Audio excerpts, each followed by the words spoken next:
data is basically stored in independent storage locations with different systems, and basically it's hard, like everywhere, to find the right documentation. So this is where we first implemented Squirro, so that they are able basically to find whatever they have done in the past. So they can now find lots of different standards, which they maybe sometimes also need to summarize. They have access to a huge number of already performed tests, so it can be reused.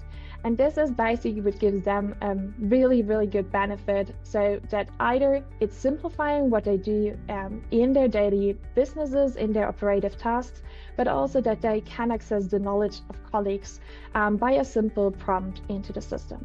So that also this kind of knowledge is growing, that this kind of knowledge is reused, that one problem is not solved 2, 3, 4 times, but just one, and everybody can access it.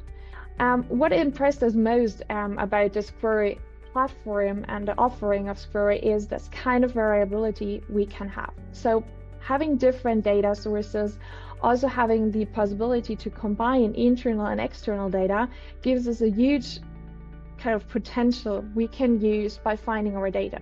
We don't need to kind of restructure and transform everything into one standardized format, but basically live with the existing chaos we have and make our chaos usable at some point.